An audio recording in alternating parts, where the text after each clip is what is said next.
What if the woman who treated you worse than a dog was working for the man who was your father all along? What if every slap, every insult, every hungry night was just one door away from the truth that could change your life forever? This is the story of Amara, a girl who lost everything. A girl who learned that destiny doesn't ask permission. It just shows up when you least expect it. In the busy streets of Enugu, in a small room that smelled of kerosene smoke and yesterday's jollof rice, there lived a woman named Mama Grace and her daughter, Amara. Mama Grace was a petty trader. Every morning before the sun painted the sky orange, she would tie her wrapper tight around her waist, balance a basin of oranges and ground nuts on her head, and march to the market. Her hands were rough. Her back was bent. But her love for Amara? That was softer than a kamu in the morning. Amara was 12 years old when she first asked the question that would haunt her for years. Mama, where is my father? They were sitting on the veranda that evening, sharing a plate of beans and plantain. Mama Grace's hand froze halfway to her mouth. She stared at the food like it had just asked her the same question. Amara, she said quietly, some questions are better left alone. But Mama, every child in my class has a father. Even Ngozi, whose father is in prison, still knows who he is. Why don't I know mine? Mama Grace set down the plate. Her eyes were wet, but no tears fell. She pulled Amara close and whispered, Your father. He is a big man. A man whose world is too bright for people like us. He doesn't even know you exist. Why, Mama? Didn't he love you? He did. Once. But life pulled us apart. And I chose to protect you from a world that would not accept you. She kissed Amara's forehead. You're my treasure. That is all you need to know. Amara wanted to push further, but something in her mother's voice told her the door was locked.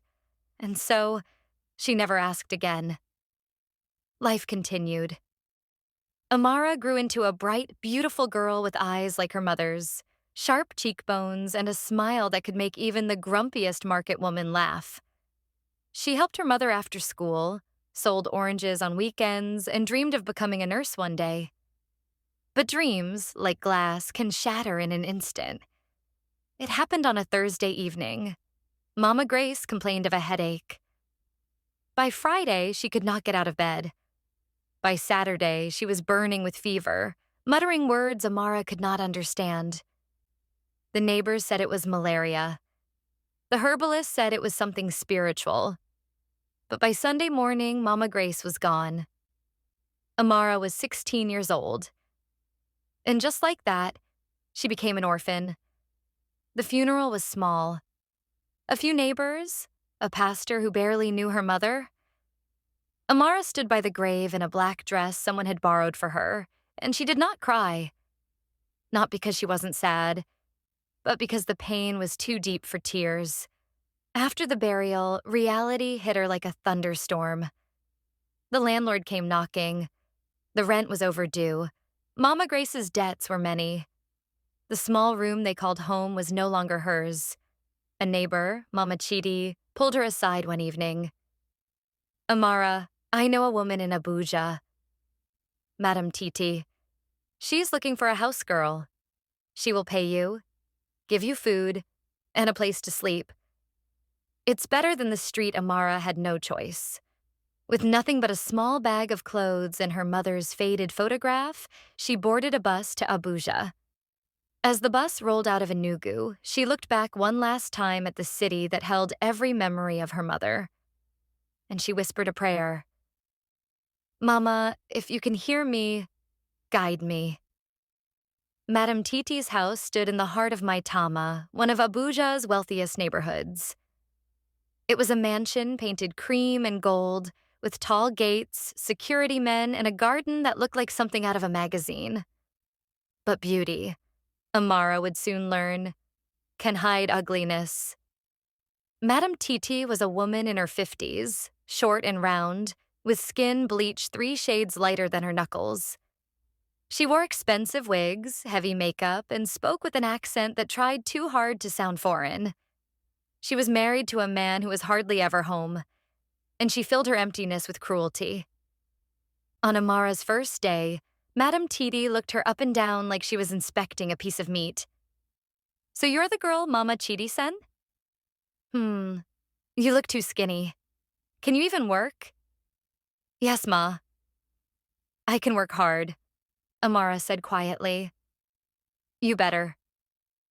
Because in this house, if you are lazy, you will see pepper. Do you understand?" "Yes, Ma." "Good. Your room is outside behind the kitchen. Wake up at 5 a.m. every day. Sweep the compound. Wash the cars. Prepare breakfast. Clean the house. Wash the clothes. Cook lunch. If I call you and you don't answer immediately, you will sleep outside.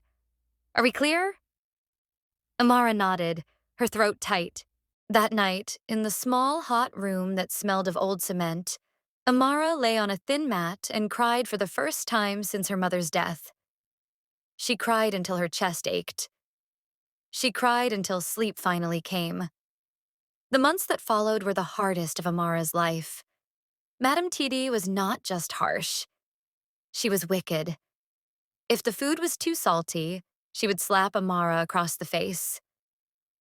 If the floor had a single speck of dust, she would pour water on it and make Amara clean it again. If Amara looked tired, she would mock her. "Is it your mother's grave that is worrying you?" "She is dead and gone. Move on." The words cut deeper than any knife.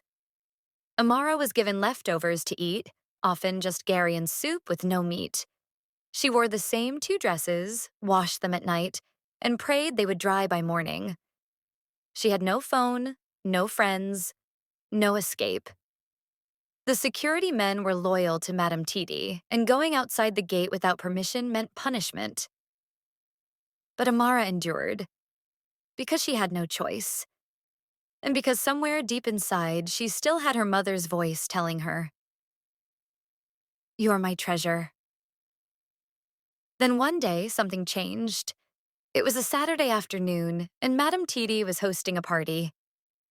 Rich men and women filled the compound, laughing loudly, drinking champagne, and showing off their wealth. Amara was in the kitchen, frying puff puff and arranging small chops on trays. A young man walked in. He was tall, dark-skinned, with kind eyes and a warm smile. He wore a simple shirt and jeans, not the flashy agbada the other guests wore. "Good afternoon," he said. "Please, can I get a bottle of water?" Amara quickly handed him one, her eyes on the floor. "Here, sir." "Thank you." He opened it, drank, then looked at her closely. "What is your name?" "Amara, sir." "Amara. That's a beautiful name. You look tired. Have you eaten?" The question caught her off guard. No one had asked her that in months. I will eat later, sir." He frowned. "Later?" "It's already 3 p.m." He looked around, grabbed a plate, and started loading it with jollof rice, chicken, and salad.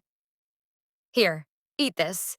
Now, but sir, Madam Titi will—" "I don't care what Madam Titi will say. You are human. You deserve to eat." He placed the plate in her hands. "My name is Chinedu. I'm the son of Chief Obinna, Madam Titi's boss. If she says anything, tell her I gave you permission." Amara stared at him, stunned. And for the first time in months, she felt something she thought she had lost. Hope.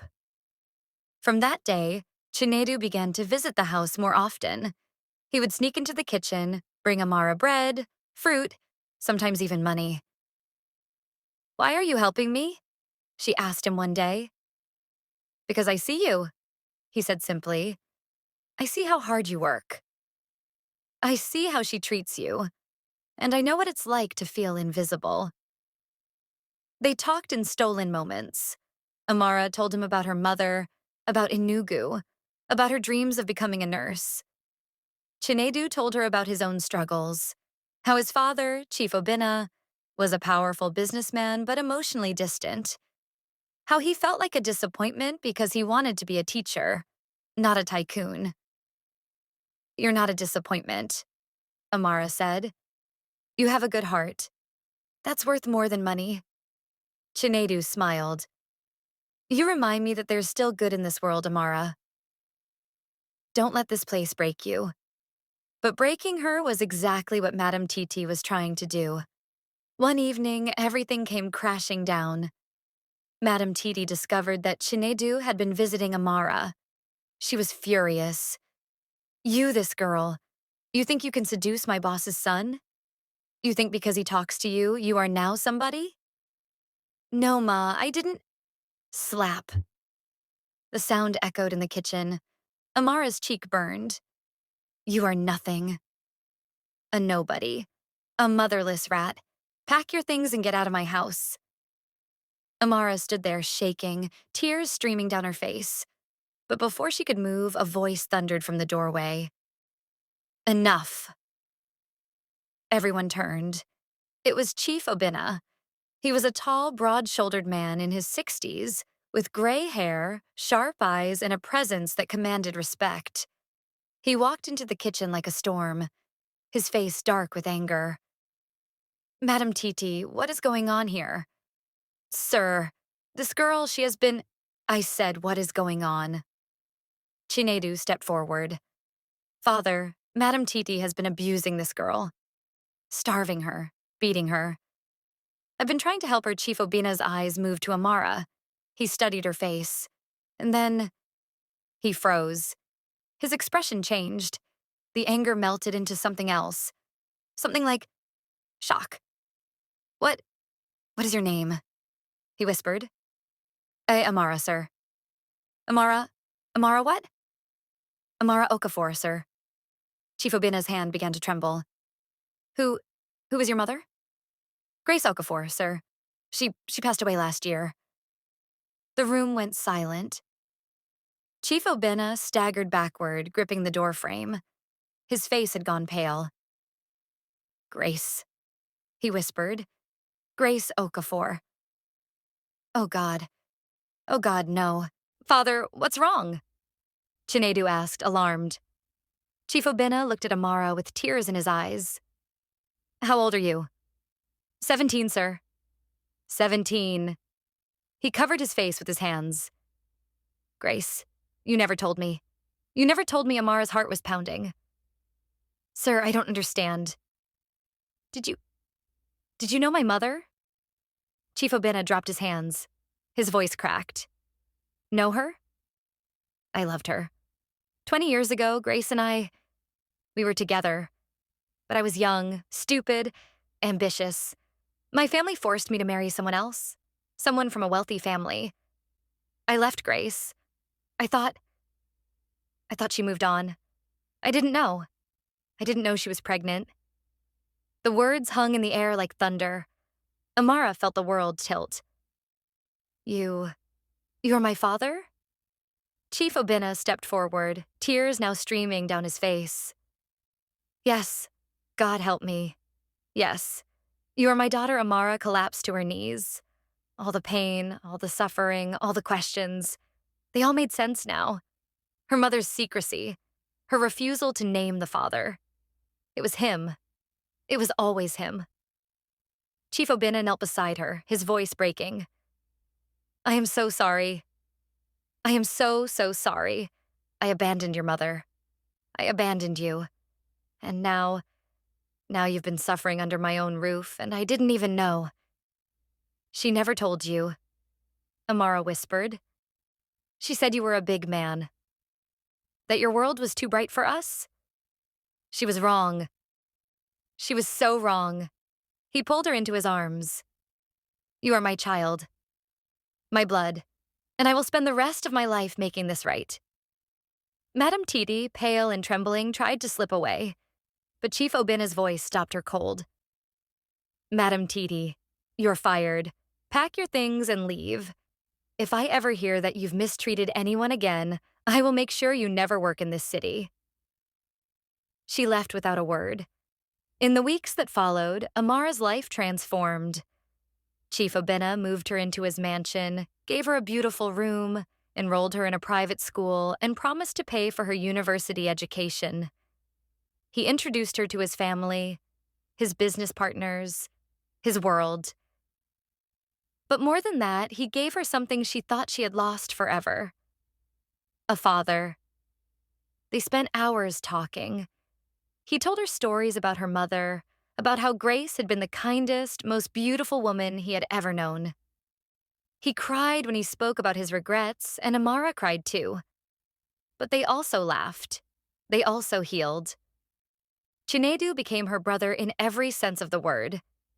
He teased her, protected her, and reminded her every day that she was never alone. And Amara? She forgave, not because it was easy, but because she knew her mother would have wanted her to. Years later, Amara stood in front of a classroom wearing a white nurse's uniform. She had graduated top of her class. She had achieved her dream. And on her desk was a photograph of Mama Grace smiling. "Thank you, Mama," she whispered. "You were right. I am your treasure. And now the world knows it too. Because sometimes life buries our glory under pain, but destiny always finds a way to uncover it." Thanks for watching, and didn't forget to comment where you're watching from.